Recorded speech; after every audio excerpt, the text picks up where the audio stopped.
Hello friends, welcome to Hyderabadi రుచులు. ఇప్పుడు మనం కరాచీ హల్వా తయారు చేయడం చూద్దాం. బాంబే హల్వా అని కూడా అంటారు. బయట స్వీట్ షాప్లో కొనాల్సిన పని లేకుండా ఇంట్లోనే హైజెనిక్గా చేసుకుందాము. కొన్ని టిప్స్ ఉన్నాయి, ఆ టిప్స్తో చేసుకుందాము. మీరు వీడియో చివరి వరకు చూస్తే మీకే అర్థమవుతుంది. చాలా బాగుంటుంది కదా హల్వా, చాలామందికి ఇష్టం ఉంటుంది. ఎవరెవరికి హల్వా అంటే ఇష్టమో కింద కామెంట్ సెక్షన్లో కామెంట్ పెట్టండి. ఇంకా ఏమేమి స్వీట్స్ కూడా ఇష్టమో మీకు అది కూడా కింద కామెంట్ సెక్షన్లో కామెంట్ పెట్టండి. మీకు కావాల్సిన స్వీట్ చేయడానికి నేను ట్రై చేస్తాను. ఇప్పుడు ఎలా చేయాలో చూద్దాము. దీనికోసం నేను 1 కప్ కార్న్ఫ్లోర్ తీసుకున్నాను. తెలుసు కదా, కార్న్ఫ్లోర్ అంటే మొక్కజొన్న పిండి, అందరికీ తెలిసే ఉంటుంది. 1 కప్ కార్న్ఫ్లోర్ తీసుకుంటే మనం ఏ కప్పుతో తీసుకున్నామో ఆ కప్పుతో 2 కప్స్ వాటర్ వేసుకోవాలి. ముందుగా 1 కప్పు వాటర్ వేసుకొని కలుపుకుందాము.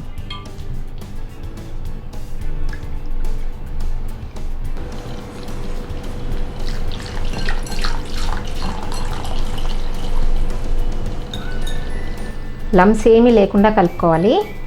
ఈ లమ్స్ ఏమీ లేకుండా బాగా కలిసిన తర్వాత ఇంకో కప్పు వాటర్ వేసుకొని కలుపుకుందాము.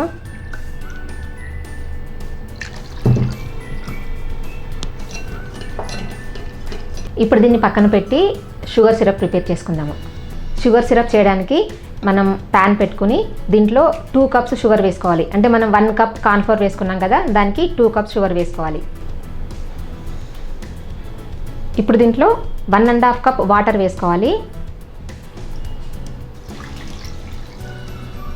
అంటే 1 కప్ షుగర్ వేసుకుంటే 3/4 కప్పు వాటర్ వేసుకోవాలి. చేయడం కష్టం అనుకోవద్దు, సేమ్ ఇదే కొలతలతో సేమ్ ఇదే ప్రొసీజర్లో చేయండి, పర్ఫెక్ట్గా చేసుకోవచ్చు. ఈ షుగర్ని కరగనివ్వాలి. ఇదిగోండి, షుగర్ కరిగిపోయింది. ఇది ఎక్కువసేపు మరిగించే అవసరం లేదు షుగర్ కరిగిన తర్వాత.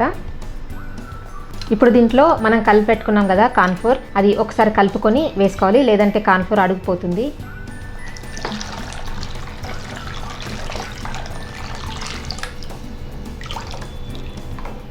కార్న్ఫ్లోర్ వేసుకున్న తర్వాత స్టవ్ సిమ్లోనే పెట్టుకొని కలుపుకుంటూ ఉండాలి. అంటే ఇప్పుడు మనకు పని స్టార్ట్ అయిందనమాట. అంటే కలుపుకుంటూనే ఉండాలి. ఏమాత్రం మనం లేట్ చేసినా లేదంటే వెయిట్ చేసినా కలపకుండా ఆగిపోయినా కింద అడుగంటే ఛాన్స్ ఉంది.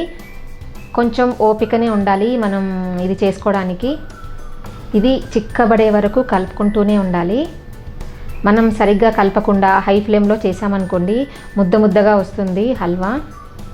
చెప్పాను కదా, ఎవరెవరికి ఇష్టమో ఈ హల్వా అంటే కింద కామెంట్ సెక్షన్లో కామెంట్ పెట్టండి. కామెంట్ పెట్టేటప్పుడు పక్కన లైక్ చేయడం అస్సలు మర్చిపోకండి. ఇదిగోండి, చిక్కబడుతుంది కదా, కొంచెం కొంచెం కలుపుతూనే ఉండండి, అస్సలు ఆపేయొద్దు, కలుపుతూనే ఉండాలి ఖచ్చితంగా. ఇప్పుడు దీంట్లో 1.5 టేబుల్ స్పూన్ నిమ్మరసం వేసుకోవాలి. నిమ్మరసం ఎందుకంటే షుగర్ క్రిస్టలైజ్ అవ్వకుండా నిమ్మరసం వేసుకోవడం.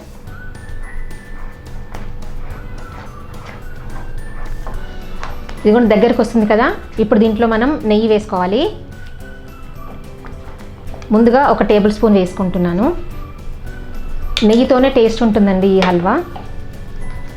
అంటే దాదాపుగా మనం ఎంత పిండి వేసుకున్నామో అంత నెయ్యి పడుతుంది. అంటే మన నెయ్యి డబ్బా ఖాళీ అవుతుంది అన్నమాట. ఈ నెయ్యి బాగా కలిసిపోయిన తర్వాత మళ్ళీ వేసుకోవాలి.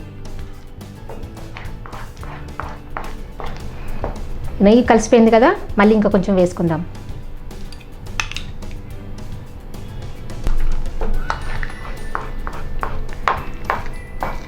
మళ్ళీ ఇది కూడా మొత్తం మీ పిండిలో అంతా కలిసిపోయే వరకు కలుపుకోవాలి.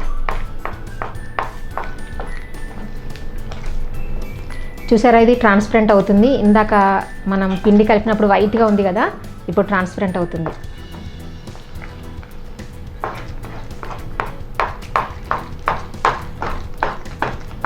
ఇలా కలపడానికి ఇలాంటి వుడెన్ స్పూన్ తీసుకుంటేనే బాగుంటుంది, మనం ఈజీగా కలుపుకోవడానికి ఉంటుంది.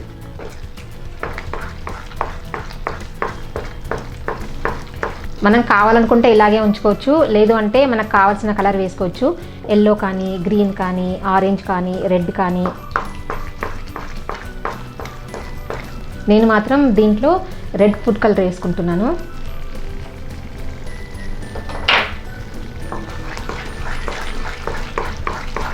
బాగా కలుపుకోవాలి.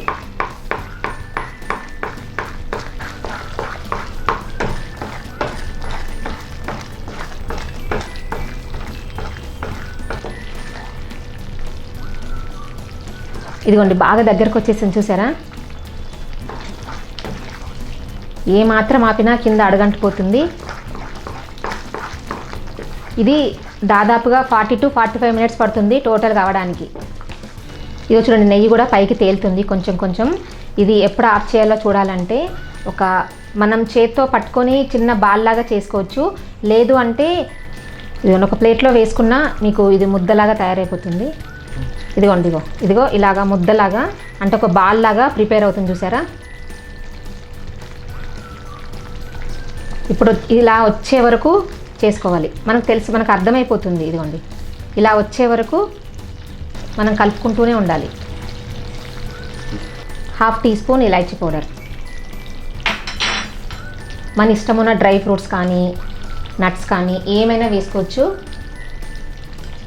నేను జీడిపప్పు, బాదం, పిస్తా ముక్కలు చేసుకొని వేసుకున్నాను. ఇవన్నీ కలిసేలాగా బాగా కలుపుకోవాలి.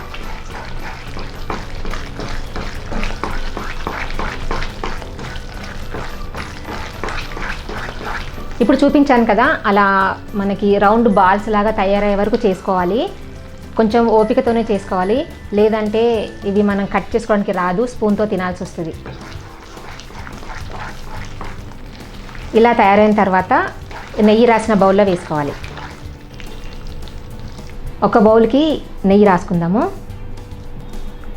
నెయ్యి రాసుకోవచ్చు, బటర్ పేపర్ వేసుకోవచ్చు. ఇప్పుడు ఇందులో మనం ప్రిపేర్ చేసుకున్న హల్వా వేసుకుందాము.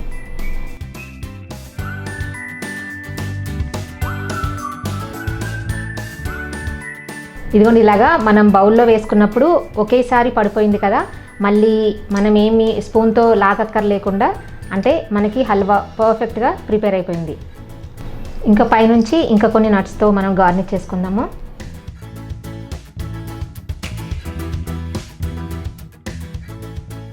మనకు కావాల్సినన్ని వేసుకోవచ్చు. కొంచెం నొక్కుందాము. ఇప్పుడు దీన్ని మనం 1 to 2 hours పక్కన పెట్టుకోవాలి. బాగా చల్లారిన తర్వాత అప్పుడు కట్ చేసుకోవాలి. ఇదిగోండి 1 hour తర్వాత నేను చల్లారింది. ఇప్పుడు దీన్ని మనం కట్ చేసుకుందాము. ముందుగా ఈ అంచులు కొంచెం కట్ చేసుకోవాలి. ఇదిగోండి ఒకసారి వేలుతో ఇలా అంటే వచ్చేసింది ఈజీగా.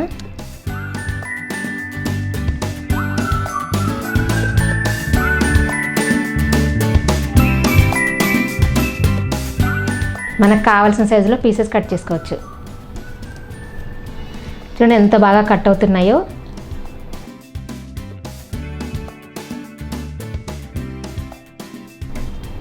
చూడండి ఎంత చూయిగా ఎంత బాగా వచ్చిందో. చూసారు కదా ఎంత పర్ఫెక్ట్గా వచ్చిందో. మీరు కూడా ఇలానే సేమ్ నేను చెప్పినట్టుగానే చేయండి. తప్పకుండా స్వీట్ షాప్లో కన్నా చాలా బాగా వస్తుంది. ఈ వీడియో మీకు నచ్చినట్టయితే కింద లైక్ బటన్ కనిపిస్తుంది కదా, ప్రెస్ చేసి ఫ్రెండ్స్ అందరికీ షేర్ చేయండి. సజెషన్స్ ఏమైనా చెప్పాలనుకుంటే కింద కామెంట్ సెక్షన్లో కామెంట్ పెట్టండి. నా ఛానల్ని ఎవరైనా సబ్స్క్రైబ్ చేయని వాళ్ళు ఉంటే తప్పకుండా సబ్స్క్రైబ్ చేయండి. కొత్త వీడియో నోటిఫికేషన్స్ కోసం పక్కనున్న బెల్ బటన్ని క్లిక్ చేయడం అస్సలు మర్చిపోవద్దు. Thank you for watching.